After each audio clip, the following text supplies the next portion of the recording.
Hardliner untuk pertemuan kali ini kita akan membahas tentang, tema nih, bagaimana sih caranya melakukan coaching untuk anak ya. Mungkin Anda sudah sering mendengar kata coach ya, coaching gitu ya, biasanya untuk, para pebisnis gitu ya, untuk orang dewasa untuk bisa menemukan, seperti apa sih caranya untuk, agar sukses. Entah itu untuk bisnis, entah itu untuk kehidupan, biasanya itu untuk orang dewasa gitu ya. Nah, ini akan kita lakukan untuk, coaching kepada anak-anak. Wow, apa sih yang harus kita lakukan nih sebagai orang tua? Nah, untuk membahas ini kita sudah bersama, Ibu Lolita Bangun, CPC, CCP, ini yang telah hadir saat ini, tidak di studio tapi melalui online ya. Jadi siaran kita selain bisa didengarkan di radio, Anda juga bisa melihatnya langsung di channel YouTube kita di Heartline Network. Dan untuk Anda yang nanti yang ingin bertanya silakan ya, kirimkan pertanyaan Anda melalui WhatsApp kita di 0855 885 1006 atau di live chat kita sedang live streaming ya. Kita akan segera menyapa Ibu Lolita Bangun ini. Selamat pagi Ibu. Pagi, Sehat Bu ya? sehat. Terima Sehat, kasih. Pak puji Timo Tuhan. sehat. Sehat Bu, puji Tuhan. Yonghi ya, Yonggi. lagi. Siap, sama-sama Ibu ya. Semoga tahun ini menjadi tahun yang pemulihan bagi kita semua Ibu ya. Waduh, Amin, setelah amin. tahun kemarin kita diporak-porandakan oleh pandemi ini, sampai sekarang pun semoga bisa Iya, menjadi pulih nih tahun ini ya. Baik, Ibu Lolita, mm-mm. kali ini kita akan membahas nih tentang bagaimana sih cara coaching untuk anak. Waduh, selama ini Iya, padahal ketika kita mendengar kata coaching, taunya ini untuk orang dewasa gitu, untuk para pebisnis gitu. betul. Seperti apa nih, Bu? Iya, kita pertama bicara coaching mungkin definisinya ya. Apa sih Definisi yang dimaksud coaching dengan itu coaching itu? seperti apa? Betul. Coaching itu kegiatan seperti partnership sebenarnya ya, di mana kita sama klien itu kan sejajar gitu ya. Ini yang agak sulit kita terapkan pada anak. Mhm, Biasanya kita selalu merasa diri kita lebih tinggi dari anak, betul ya? iya, lebih Jadi tua. kalau kita ngomong sama anak cenderung memang kita lebih lebih tua, iya pasti. Tapi Enggak, posisi kita lebih kalau bicara pengalaman. dengan orang kan ada tiga macam ya. Apa tuh? Apakah kita sejajar, Mhm. apakah kita lebih tinggi, apakah kita lebih rendah ya. Biasanya yang Mhm. superior merasa dirinya lebih tinggi sehingga dari cara bicaranya juga akan terlihat ya. Mhm. Yang mana yang kita lihat dalam bicara orang tua kepada anak lebih tinggi, ya dia selalu marah-marah, ya Pak ya. Mhm. Kalau kita merasa anak kita lebih tinggi, nggak mungkin kita marah. Ya betul ya.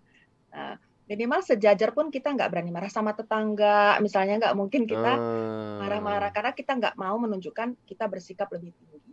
Mhm. Jadi partnership. Nah, bedanya coaching dengan counseling, yang sering kita dengarkan counseling mungkin masyarakat sudah kenal ya. Iya, apalagi di Kalau parenting with masyarakat Heart. Amerika Mhm. tentu counseling udah dari wah ribuan tahun lalu ya counseling ya. Kalau coaching memang baru, tapi itu pun kalau di Amerika sudah umum sekali. Perusahaan-perusahaan menggunakan coaching sudah banyak. Mhm. Apa tuh Karena beda? coaching kalau di perusahaan menurut penelitian penelitian ICF, International Coaching Federation, itu badan terbesar untuk coaching di dunia, itu ada peningkatan banyak sekali dari return on investment kalau perusahaan menggunakan coaching. Misalnya di tahun 2001 itu ada 6 kali lipat, kalau di tahun 2012 penelitian itu malah 7 kali lipat.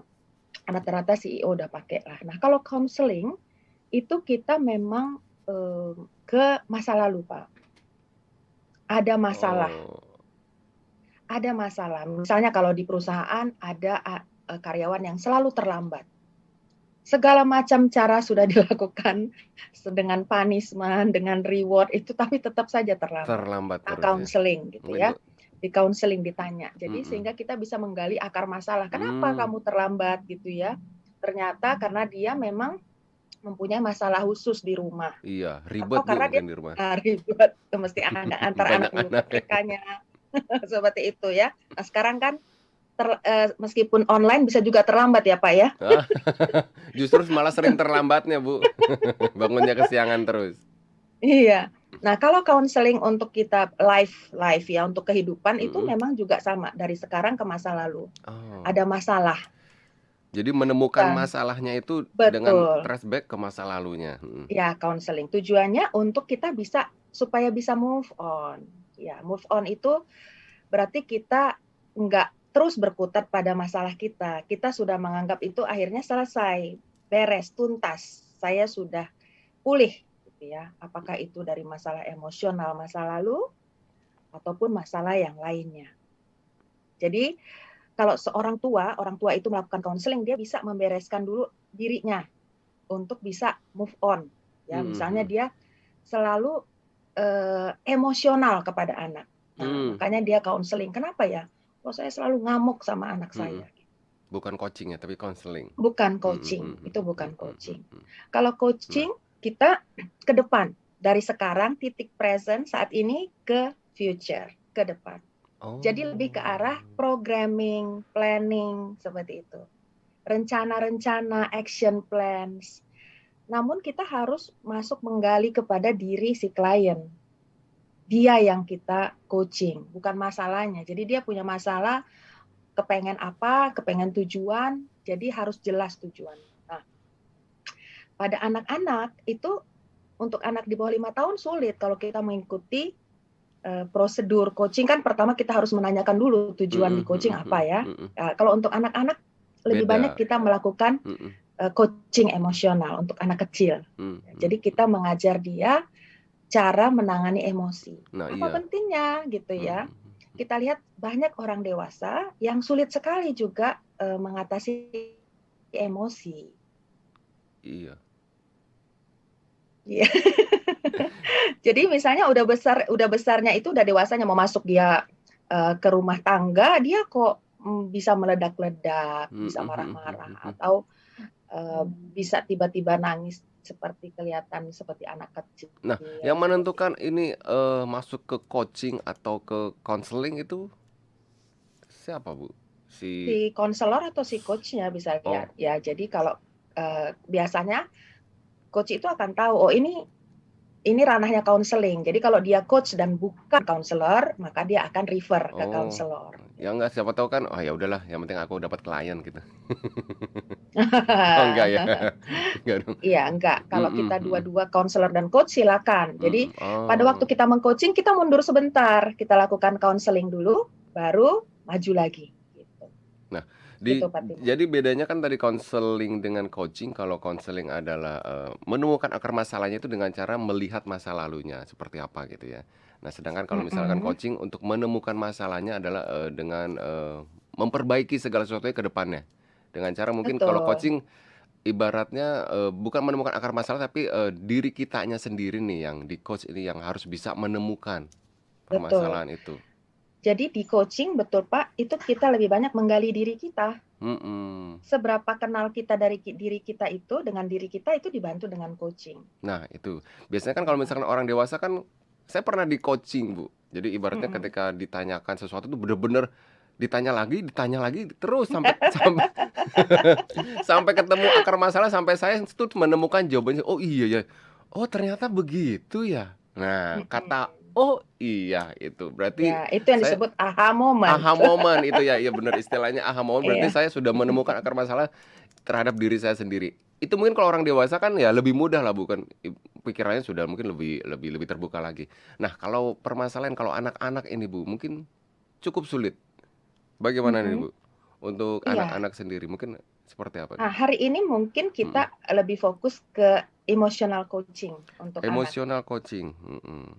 Ya, ya. Jadi untuk anak yang kecil-kecil ya. Mhm Tapi mhm. nanti saya akan bahas juga untuk Nah, anak yang remaja. siap. Nah, sebelum Untuk kita anak yang remaja, mhm, oh ya sebelum ya silakan. sebelum kita caranya kan gitu, kita pengen tahu Mm-mm. dulu dong manfaat dari coaching itu apa sih, Bu? Iya, manfaat dari coaching itu kalau untuk orang anak remaja ya, dia jadi lebih dapat menyingkapkan potensi dirinya ya, yang terselubung. Dia bisa mengetahui, anak bisa mengetahui Mhm. sebenarnya kekuatannya di mana. Kekuatan ini penting sehingga dia bisa menjadi star di bidangnya. Mmm, mhm Ya, jadi mhm. kadang-kadang kan orang tua yang belum memahami bahwa anak itu punya panggilannya sendiri, atau dia punya unfinished business, ya, misalnya dia kepengen jadi pengacara dulunya, tidak tercapai, maka unfinished business itu limpahkan ke anaknya, kamu ya nanti jadi pengacara. Pada anaknya kepengen jadi dokter. Banyak Misalnya itu, Bu. seperti itu.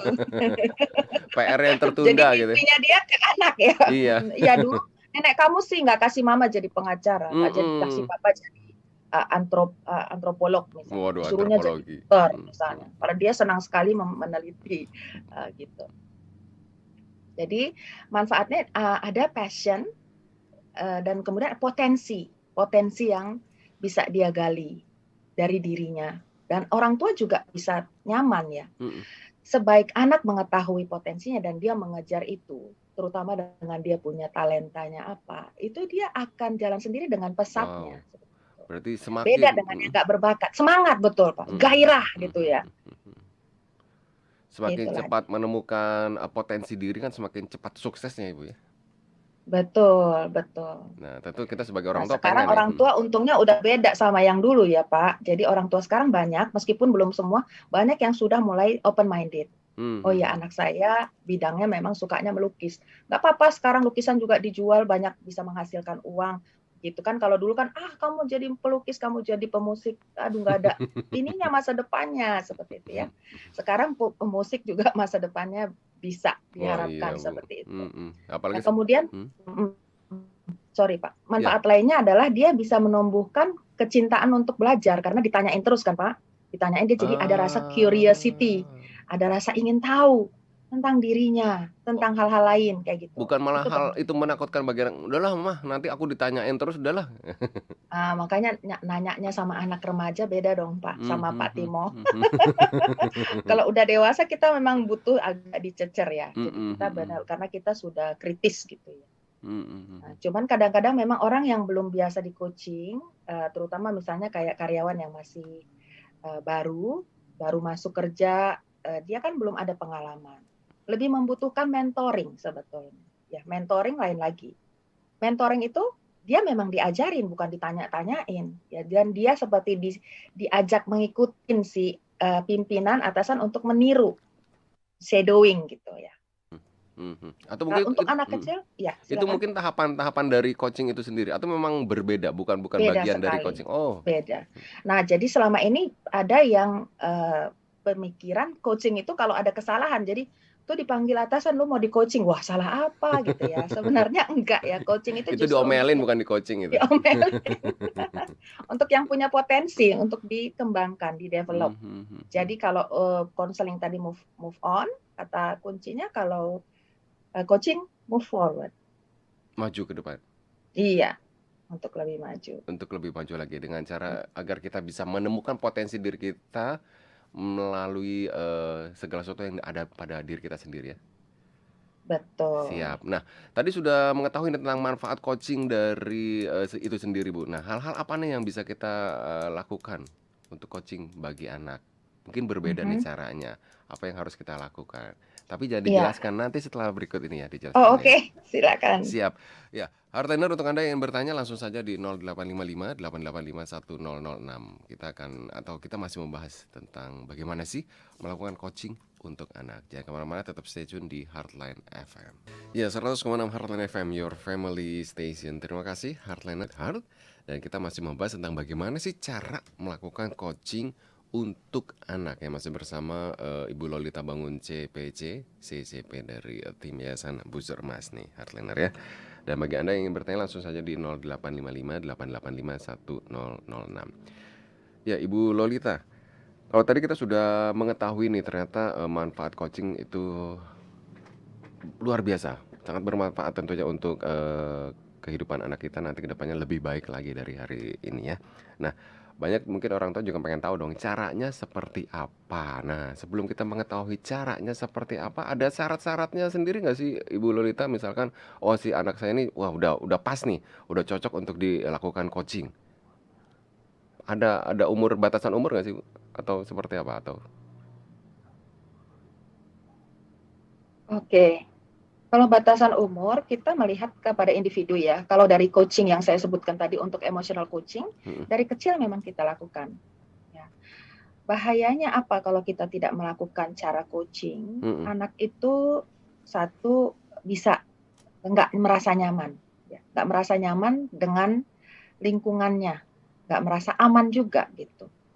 Jadi bahayanya adalah sampai dia sudah dewasa dia nggak tahu potensinya apa, nggak tahu kekuatannya apa, dan kemudian nggak bisa mengenali feelingnya, emotionsnya apa. Jadi untuk anak yang tadi Bapak tanya umur berapa, kalau kita untuk mulai menggali potensi ya mungkin minimal 12 ya. Karena umur 10 dan 11 aja itu kognitif anak beda banget. Jadi 12 kita anggap dia sudah bisa membedakan baik buruk gitu ya. 12 Hmm, itu hmm, mau masuk SMP. hmm, hmm. Namun sebelum itu di bawah 12 juga kita bisa lakukan caranya, cara coaching. Artinya Ah, kita menjadi teman bicara dia yang bisa membuat dia mengeluarkan pikirannya dan hmm, perasaannya dengan bebas, ya, dengan rasa aman bahwa ini nggak apa-apa. Nah, karena banyak sekali yang bisa kita bantu ya pada waktu kita mengcoaching anak itu topik-topiknya macam-macam ya. Misalnya tentang daya tahan dia, tahan bantingnya dia terhadap kesulitan, terhadap resilient. adversity. Hmm, Bagaimana dia juga bisa menghadapi kegagalan. Bagaimana dia bisa menerima bahwa apa yang dia tidak inginkan itu tetap membuat dia bisa bahagia. Artinya hal yang dia tidak capai itu tidak menentukan kebahagiaannya. Jadi experience beda dengan feeling, dua hal yang berbeda. Jadi kalau dewasanya itu gampang mengeluh, tidak bisa bersyukur, hmm, itu hmm, hmm, ya memang akan lebih repot kita menanganinya dibandingkan waktu kecil ya. Jadi hmm, hmm. bagi orang tua muda nih, senang sekali saya supaya um, bisa melakukan ini sehingga tidak melakukan kesalahan yang dilakukan orang tua yang sebelum-sebelumnya gitu ya. Hmm, hmm, Jadi hmm, hmm. dengan melakukan ini orang tua muda yang punya anak masih kecil-kecil itu akan lebih dimudahkan pada waktu anak sudah remaja dan dewasa. Kalau enggak Hmm. ya memang banyak ya kayak kalau klien saya itu saya bantu untuk bagaimana mengatasi emosinya. Jadi dia harus beres dulu. Karena kalau nggak beres tentu terbawa ke pasangannya dan kepada anaknya sehingga nggak ada keharmonisan di rumah yang membuat anak juga nggak tenang belajar, nggak tenang berkarya gitu ya. Wow, ternyata dampaknya banyak sekali nih ya. Banyak sekali. Makanya nih kita harus segera bisa menemukan cara untuk emotional coaching itu sendiri. Nah, ini sebaiknya untuk coaching sendiri ini dilakukan oleh orang tuanya sendiri kah atau mungkin oleh ada profesional khusus gitu untuk mengcoaching anak? Coach terbaik untuk anak itu adalah orang tuanya sendiri. Nah, coach Kalau terbaik, iya, nah, dengan catatan orang tuanya mengerti nih, berarti PR juga nih untuk orang betul. tuanya nih. Berarti ada dua Untuk nih, benar. untuk Untuk orang. anak yang kecil ya, Pak. Kalau Mhm, anaknya sudah dewasa, misalnya masuk remaja akhir, adolescence, pubertas ya 17, 18. Silakan kepada coach profesional. oh, Ya, jadi misalnya umur 17 nih, saya mengcoach sekelompok anak remaja kelas 10, 11, 12 seperti itu. nah, Mereka mhm, akan digali gitu. mhm, Semua digali itu kalau di Busur Emas kan programnya yang Your One Degree namanya ya, mhm, Your One mhm. Degree Coaching. Jadi saya sebagai coach akan menggali dari sekian banyak aktivitas mana yang mereka suka, mana yang mereka rasanya bergairah, mana yang membuat mereka bete. Misalnya Pak Timo disuruh masak senang, oh itu berarti Pak Timo memiliki yang hijau di situ. Ah, Jadi ada titik hijau, ada titik merah, ada titik kuning kita gitu. Kayak lampu mmm, aja, lampu traffic lights. saya senang memang senang Bu kalau disuruh masak, mie instan gitu, senang. Instan ya Pak, aduh. Kalau yang lain-lain mah, waduh angkat tangan Bu. Saya Siap. kirim tadi serius. Ya Pak. Untuk, ini, sebagai orang tua tentu nih, apalagi orang tua yang masih, keluarga muda, waduh pengen dong nih, jangan sampai terlambat agar anaknya bisa segera menemukan potensinya. Apa nih yang harus dilakukan pertama kalinya oleh orang tua nih, Bu? Iya, awal-awal anak kecil itu kan belum sampai ke seperti itu ya. Jadi kita kan masih mengeksplor dia suka apa, suka apa. Nah, yang paling penting waktu kecil itu adalah coaching untuk perasaan, emotion. Karena Oh, ini soft skill ya, soft skill, mhm, ilmu komunikasi, ilmu menangani perasaan ya. mhm, Jadi waktu dia kalau kita kan pengalaman kita udah banyak ya, perasaan marah, perasaan sedih, Mhm perasaan mhm benci, mhm perasaan mhm. cemburu, perasaan takut, perasaan, apa ya, disakiti seperti Mhm itu ya, itu macam perasaan dan ada yang namanya wheel of feelings. mhm. Nah, anak-anak itu kan masih baru, Kak, Mmm, masih mhm. kecil dia paling mau merasakan, oh dia ingin diperhatikan, dia lapar, dia ingin rasa aman. Dia sedih, tapi kan rasa takut, rasa kemudian temannya mungkin ambil mainannya, itu kan Heeh. rasa apa ya, Ah. rasa dikecilkan, rasa diremehkan, itu semua perasaan-perasaan baru yang dia alami, yang dia belum mengerti. Jadi kita Oh. membantu dia untuk bisa handle feelings. Mhm mhm mhm. Nah, orang tua ada 4 tipenya Pak sebenarnya gitu Waduh. ya, dalam dalam menghadapi emosi anak ini. Mungkin kita salah satunya yang seperti Nah, apa apa gitu. saja nih tipe-tipenya, Bu, nih? Saya Nah, juga ini pengen tahu menarik nih tipe sekali. saya ini seperti apa ini? Betul, betul, menarik sekali, Pak. Jadi ada John Gottman, Mhm. PhD namanya, seorang ahli psikologi yang mengatakan 4 tipe itu ya. Yang pertama adalah tipe yang menyingkirkan perasaan. Anaknya nangis nih ya, anaknya nangis langsunglah misalkan dicari sesuatu yang membuat dia nggak nangis lagi. Yuk kita beli balon. Nah, misalkan, ya Nah. itu tuh apa balon tuh atau apa ya, dialihkan gitu, di-distract dengan Oh, hal yang membuat dia senang. Pokoknya anak tuh harus gembira, anak tuh harus senang. anak itu nggak boleh nangis gitu ya? Apapun ya udah Iya, langsung langsung dikasih gitu? iya, yuk kita main yuk gitu, yuk kita nonton TV yuk gitu. Jadi supaya Oh. mengalihkan perasaan Iya, sedih Bu, dia kan kalau misalnya denger dia anak nangis terus kan, waduh bising gitu, Bu. Jadi makanya udah buru-buru biar bagaimana caranya biar betul, cepet selesai nangisnya kan seperti itu. benar, betul banget. Nah, itulah justru kita orang tua harus belajar Heeh. untuk lebih sabar. Kecuali kita dalam masa buru-buru ya, Oh. atau lagi sibuk ya. Kita maksudnya kan agak sulit itu makanya untuk anak di bawah 5 tahun kita butuh sekali seorang pengasuh yang sedia buat dia 24 jam di bawah Heeh 5 tahun heeh. itu ya. Itulah ibu yang diharapkan ya. Untuk Ibunya mendengarkan dia. tangisannya gitu? Untuk segala sesuatu, iya, untuk Oh. segala sesuatu ya. Jadi Kalau anak kecil, ya, heeh, tidak tidak jadi setiap anak menangis itu bukan berarti kita harus segera memberhentikan agar anak itu menangis. Tapi boleh juga untuk dibiarkan atau seperti apa? iya, makanya nanti kita lihat tipe Mhm yang kedua mhm ya. Itu mhm. yang tipe pertama tadi, Pak. Meremehkan Jadi dia perasaan. menganggap emosi ini kan dianggap ada dua ya, emosi positif dan emosi negatif. Sebenarnya nggak ada emosi yang positif dan negatif. Yang ada emosi yang lebih dikatakan menyenangkan atau nggak menyenangkan. Buat orang tua nangis tuh nggak menyenangkan gitu ya, sedih itu Iya, nggak menyenangkan. Harus yang menyenangkan. ketawa, Mhm happy mhm gitu mhm. ya. Iya.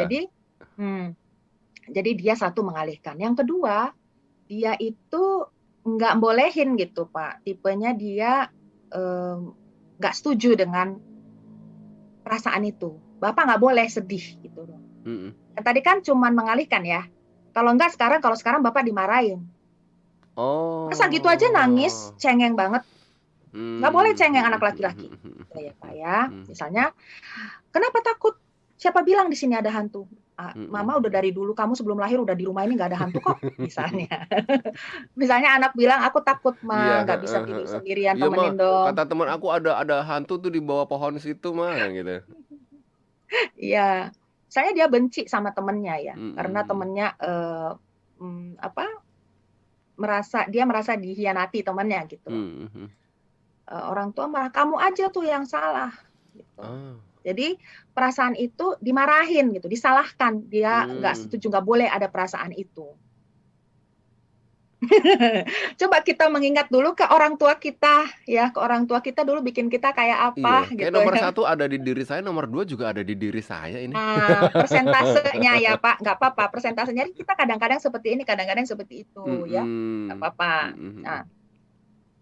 Nah, itu tipe yang kedua itu banyak sih, Pak, ya banyak. Nah, apa ya akibatnya kalau orang tua berbuat seperti itu? Anak-anak bingung dengan perasaannya. Dia bisa nggak mempercayai perasaannya. Apa sih perasaan yang muncul ini? Dia bingung, kok nggak boleh ngerasa Mhm begini? mhm.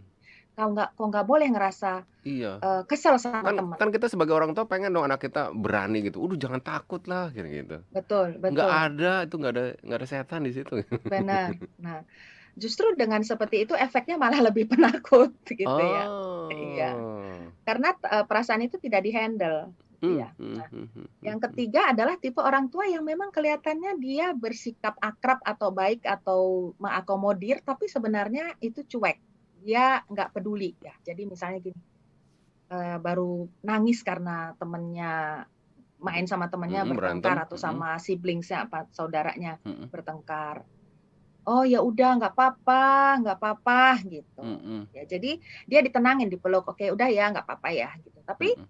itu juga nggak membuat perasaannya Jadi menjadi tenang. jelas Oh, gitu. Nah, jadi ada tiga itu. Nah, kebalikannya tentu yang seperti yang kita harapkan, yang seperti yang kita harapkan. Dan ini sudah lama saya terapkan juga sama anak saya dan saya melihat hasilnya luar biasa ya. Anak menjadi lebih cepat dewasa, dia lebih bisa mmm, mhm, mhm, mengatasi, nggak baperan seperti mmm, itu. Bisa mhm. dia bercanda kepada orang yang lebih dewasa juga seperti itu. Ya. Jadi yang keempat ini adalah yang disebut dengan good parent atau emotion coach. Jadi pada waktu anak tadi nangis, kita ajak dia bicara. Jadi kita ajak dia bicara untuk mengeksplor perasaannya. Apa yang kamu rasakan? Oh ya aku sedih karena Mmm, mama mhm. pergi kerja, aku kesepian, aku pengen mami, misalnya.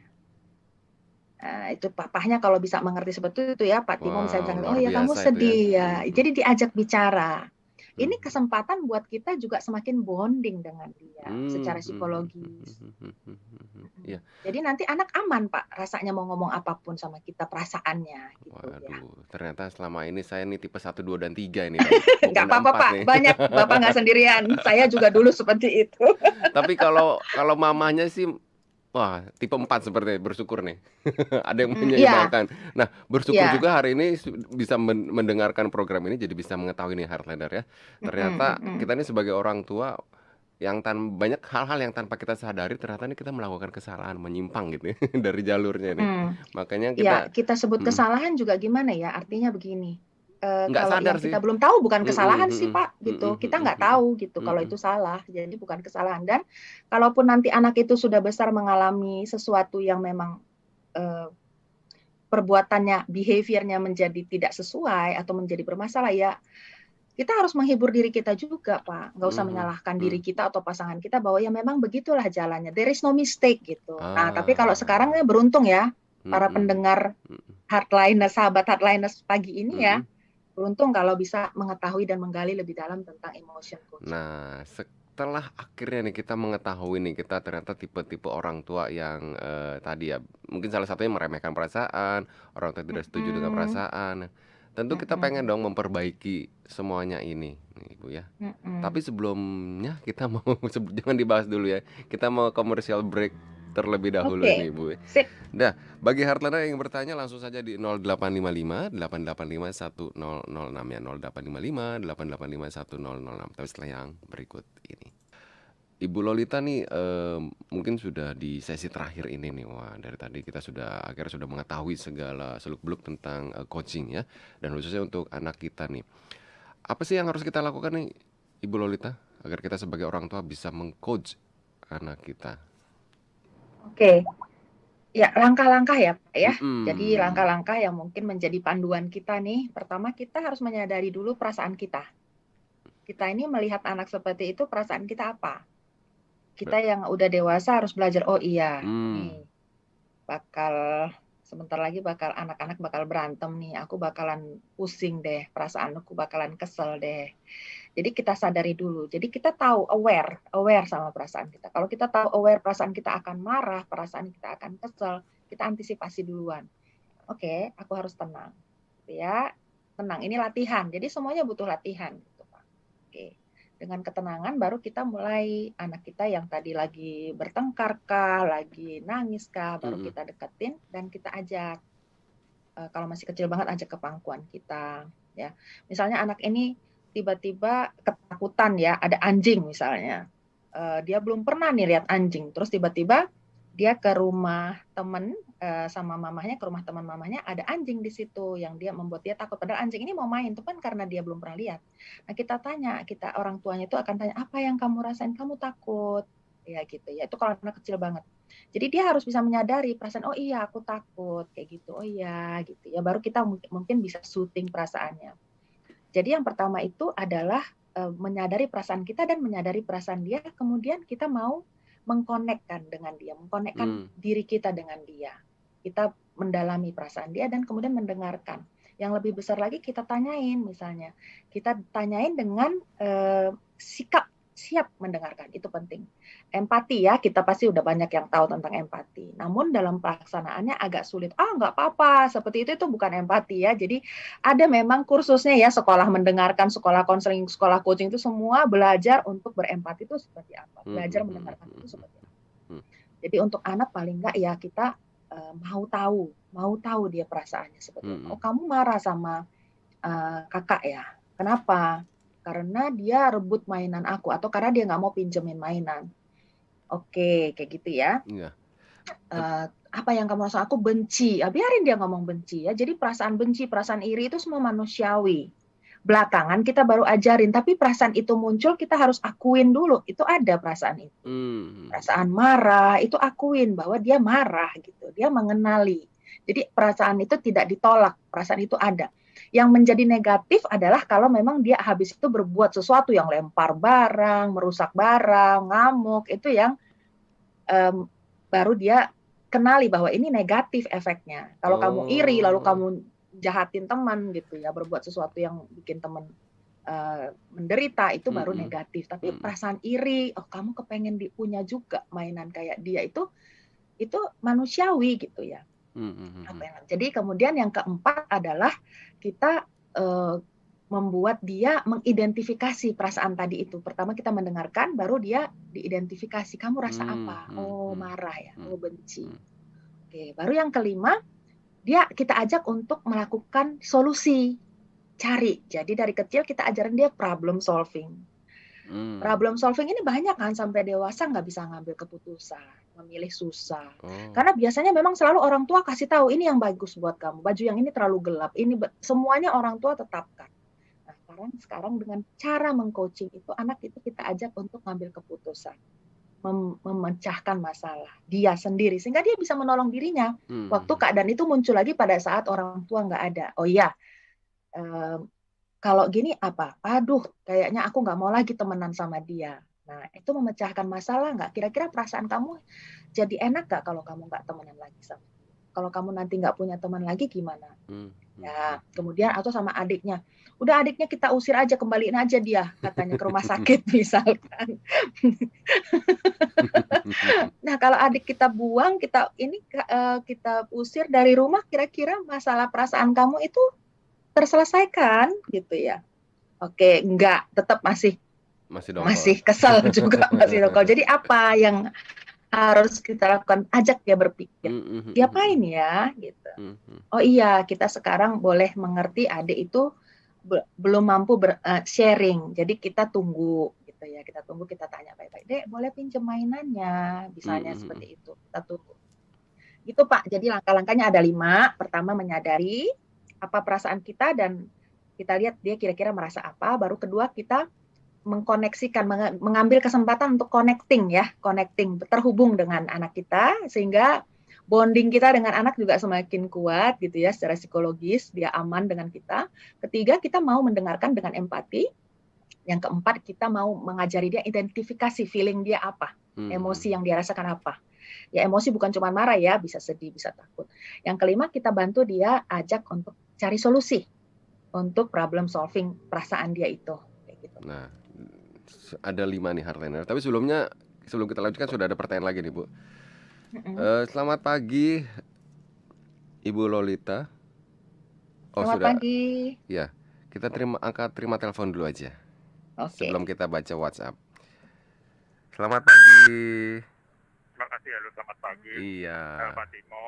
Dari siapa nih Pak? Di sini mau ikut Hendra di Cibubur. Mau Siap, ikut bertanya Pak Hendra, silakan ada. Lolita. Baik, terima kasih Bu Lolita. Selamat pagi, salam sehat selalu. Selamat pagi Pak Hendra, terima kasih. Terima kasih. Ya, Bu mau menanyakan saja, kalau ada, ini problemnya kan nggak dari pertama kalau rapi ya. Kalau seperti Ibu kan di keluarga rapi, begitu enak, udah tinggal hasilnya itu udah berasa. Nah, ini yang saya mau tanyakan, tadinya nggak rapi banget, terus mau pelan-pelan biar bisa si anak ini mendengar orang tuanya, bagaimana Bu ya, si anak nih, anak gadis usia 2 SMP begitu, dan sangat sangat tidak mendengarkan kedua orang tuanya. Jadi lebih senang jalan walaupun sekarang masih sekolah online, tapi tidak membantu keluarganya di rumah begitu. Dia punya adik juga tapi masih kecil. Nah, kira-kira yang bisa kita sampaikan kepada orang tua dan anaknya apa Bu, kalau di kondisi memang tidak rapi seperti topik pagi hari ini, dan kita mulai rapikan start awalnya dari mana dulu sehingga paling nggak dia bisa mendengarkan apa kata orang tuanya. Saya sebagai tetangganya agak sedih melihatnya, tapi juga bingung. Saya bukan dari psikolog atau psikiater gitu, jadinya sebagai warga masyarakat biasa enaknya kita apakan dulu Bu. Mungkin mohon Iya. paparannya Bu Lolita. Iya. Pak Siap. Timo, terima kasih. Terima Selamat kasih pagi Pak semua. Hendra. Hati-hati di jalan. Ya. Terima kasih banyak Pak Indra pertanyaannya. Pak Indra luar biasa peduli kepada tetangga. Saya bisa melihat Pak Indra seorang orang tua yang baik ya, dan seorang tetangga yang sangat peduli perhatian sama orang lain. Bagian dulu. Begini, anak ini kemungkinan besar sudah mengalami friksi di dalam dirinya ya. Artinya dia sudah mengalami konflik-konflik sebelumnya dengan orang tua. Ya, nggak apa-apa. Artinya yang paling cepat dilakukan orang tua adalah pertama melakukan rekonsiliasi dengan anak. Harus dari orang tua. Nggak bisa kita harapin dari anak. Karena orang tua yang lebih dewasa dan lebih matang secara emosional. It's okay, nggak apa-apa. Ini anak, apalagi kalau dia kelas 2 SMP, dia kan baru pra-remaja ya. Dan pra-remaja tanpa ada masalah apa-apapun, kecenderungannya seperti itu. Oleh karena itu, kalau sebaiknya orang tua minta maaf. Wah, terus kita sebagai Pasti tetangga ada. ngomongnya gimana nih? Pak, Kalau minta sulit maaf sebagai sama anak, Pak. tetangga, Padahal hati kita tuh pengen banget untuk ayo dong gitu loh. ya, karena dengan minta maaf, hati dia akan terbuka. Jadi artinya begini, sebelum minta maaf kita ajak ngobrol gitu ya. Sebenarnya orang tua dengan ngajak ayo ngobrol-ngobrol dulu yuk gitu. Nah, tapi Ayo. pada waktu ngobrol, sebelum ngobrol orang tuh harus menetralkan perasaannya dulu sebagai orang tua gitu ya. Masuk ke kamar dulu, nggak boleh ada emosi atau perasaan asumsi aku kan selama ini ditentang. Aku kan orang tua, emangnya dia siapa? Dia pikir seperti itu tuh kita didik dulu diri kita gitulah. Kita mengajarin diri kita dulu untuk merendahkan hati kita sebagai orang tua untuk mau mengalah sama anak dulu. Karena ingat, yang utama tujuan kita apa? Perubahan perilaku kan? Perubahan perilaku. Kalau kita tetap marah-marah atau menentang, perubahan perilaku terjadi nggak? Tidak. Nah, Kita itu aja. aja. Kalau marah-marah perubahan perilaku terjadi, silakan gitu ya. Namun marah-marah perubahan perilaku terjadi kemudian belakangan pemberontakan, itu sama juga. Ya, jadi rata-rata cara-cara pemaksaan itu efeknya cuma sebentar. Efektifnya cuma sebentar. Tapi kalau dengan cara coaching, efeknya bisa jangka Ya, panjang. reward and punishment itu cuma sebentar. Reward and punishment cuma sebentar. Ya, jadi orang tua sediakan hati dan diri buat anak.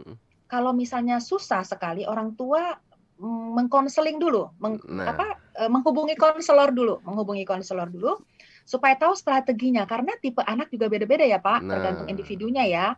Yang kayak kita belajar 2 minggu lalu ya, tentang tipe-tipe kepribadiannya ya. Kalau dia tipenya sanguin, dia ini kebetulan suka jalan pergi, itu kemungkinan besar dia sanguin Pak, nggak akan tahan suruh di pojok atau di kamar sendirian terus-menerus, itu berat.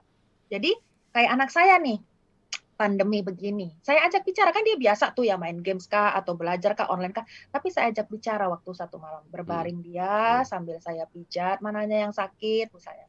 Baru saya tanya, gimana perasaan kamu selama ini di rumah terus? Baru dia nangis gitu. Dia nangis. Dia merasa sedih nggak bisa main sepeda. Kenapa? Oh bukan, yang masih kecil, yang umur jalan 11 tahun. Saya pikir yang ngeband Bu. Yang main musik kan, itu dia udah kuliah ke Bandung ya, udah ke Bandung. Nah, yang ini adiknya yang umur 10 tahun, 11 tahun lah jalan. Nah, dia bisa mengeluarkan perasaan itu, saya lega gitu. Dia merasa tertekan sekali, nggak bisa main sepeda lagi, nggak bisa keluar lagi ketemu temen seperti itu. Ya karena dia memang ada sanguinnya. Nah, berarti yang terpenting tadi adalah untuk mungkin si orang tuanya, tetangganya Pak Indra ini bertemu dulu dengan profesional gitu Bu ya. Boleh kalau dia mau, Hmm. karena tetangganya kan mungkin segan ya Iya, memberitahu ya. makanya serba salah Heeh, juga nih, padahal pengen serba banget gitu salah. ya Mm-mm. melihat Ngajarin mereka orang kan rukun. nggak enak ya, Pak ya. Nah, Mengajaknya nanti cara konselor bisa mm-mm. tahu strateginya. Untuk anaknya Ah, kita lihat dulu tipe kepribadiannya mm-mm. apa, jadi strategi pendekatan komunikasinya apa. Kalau Baik, ada masalah itu tadi baru kita rekonsil. Rekonsil caranya seperti apa, kayak gitu. baik. Sehingga baru berangkat ke depannya cara coaching. Jadi cara coaching ini anak udah remaja kan. Kalau udah remaja tuh anak itu udah kita bikin kayak tetangga, kayak teman. Jadi kalau autoritatifnya tetap ada tegas boundaries, cuman caranya, yang penting caranya Pak, gitu ya. Wow, caranya ini. Batasan nggak boleh keluar tetap ada, tapi caranya. Nah, Dan kita akomodir perasaannya, apa yang dia rasakan kita dengerin kayak gitu. baik. Sudah ada pertanyaan semoga terjawab ya Pak Indra. Berikutnya Semoga nih ya Pak sudah Indra. ada pertanyaan berikut tadi dari WhatsApp nih. Selamat pagi Ibu Lolita. Kalau kita belum pernah ikut pelatihan coaching, apakah kita sebagai orang tua bisa menjadi seorang coach bagi anak kita? Terima kasih dari Ibu Santi. Iya, Apakah harus memang ikut pelatihan? kalau belajar sendiri juga bisa Pak. Cuman kan langkah-langkah coach itu beda ya. Paling gampang, paling cepat ya. Ibaratnya gini, Bapak mau makan sate, nggak usah piara ayam gitu ya. Nggak usah bayar Jadi kambing. nggak usah piara kambing. Mahal Bu. Bapak mau berobat, nggak usah sekolah kedokteran gitu ya. Konsultasi aja ke Eh, dokter gitu ya. Jadi mm-mm. kita sebagai orang tua, kayak saya dulu banyak masalah anak gitu ya, menghadapinya sendirian gitu ya. Alangkah baiknya kalau kita punya coach parenting. Jadi kita ada masalah anak, kita akan dipandu gitu. Mm-mm. Kan gampang ya, Iya. enak ya. Jadi kita nggak ngerasa sendirian, kita bisa punya teman pikiran, ini kayak gini nih, anak saya begini Bu, kayak gini. Baru kan ada teman. Nah, sekarang termasuk di situ kesempatan kita juga kalau kebetulan coachnya sekalian konselor gitu ya, dia bisa membantu kita mengatasi perasaan kita ya, emosional yang belum beres. Jadi kita membereskan emosional sehingga kita juga siap menghadapi anak gitu. Tahu Baik, caranya. Jadi ada parenting coach, ada life coach kayak gitu. baik. Nanti bisa menghubungi profesional Ya, Yayasan coaching ya. Busur Emas banyak coach, Yayasan banyak Busur Emas. konselor, Nah, Pak. Iya. baik. Terima kasih Ibu Lolita nih. Semoga terjawab Ibu Santi. Tapi tanpa terasa nih, Makasih Bu Santi pertanyaannya. waktunya sudah di penghujung acara nih Bu. Mungkin bisa memberikan sedikit kesimpulan untuk topik kita di pagi hari ini nih Bu. Ya, terima kasih Pak Timo, terima kasih sahabat Hardliners.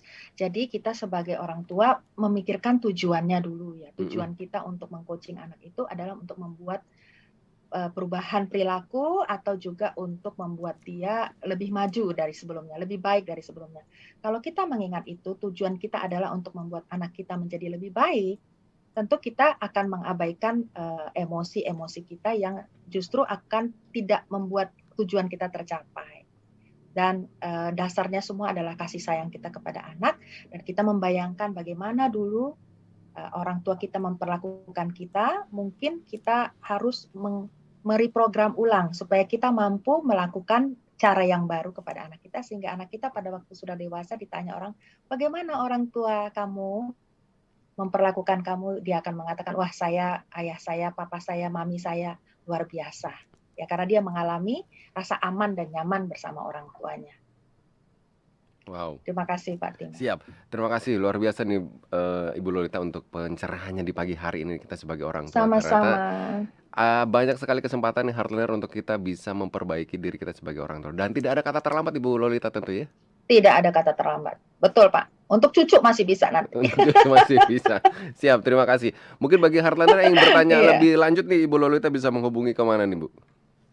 Ke teleponnya Yayasan Busur Emas tuh Bu Marta Ibu ya, Marta. 0812 1144 9941. 0812 1144 9941. Bisa langsung Ibu menghubungi Marta. kontaknya Yayasan Busur Emas nih Hardliner. 0812 1144 9941 bila ada mungkin ada pertanyaan yang lebih lanjut yang ingin disampaikan. Iya. Baik, terima kasih Ibu Lolita. Sama-sama. Sehat selalu dan kita Iya. ketemu lagi di lain kesempatan tentunya. Terima kasih Pak Timo. Sama-sama. Ya, demikian Hardliner perbincangan kita di program Parenting with Heart. Dan mungkin bagi Anda yang baru aja bergabung dan aduh, sepertinya nih ketinggalan, jangan khawatir Hardliner. Siaran kita bisa Anda tonton kembali di channel YouTube kita di Heartline Network Parenting with Heart. Saya Timo Ardante, pamit. Keep on growing and never give up.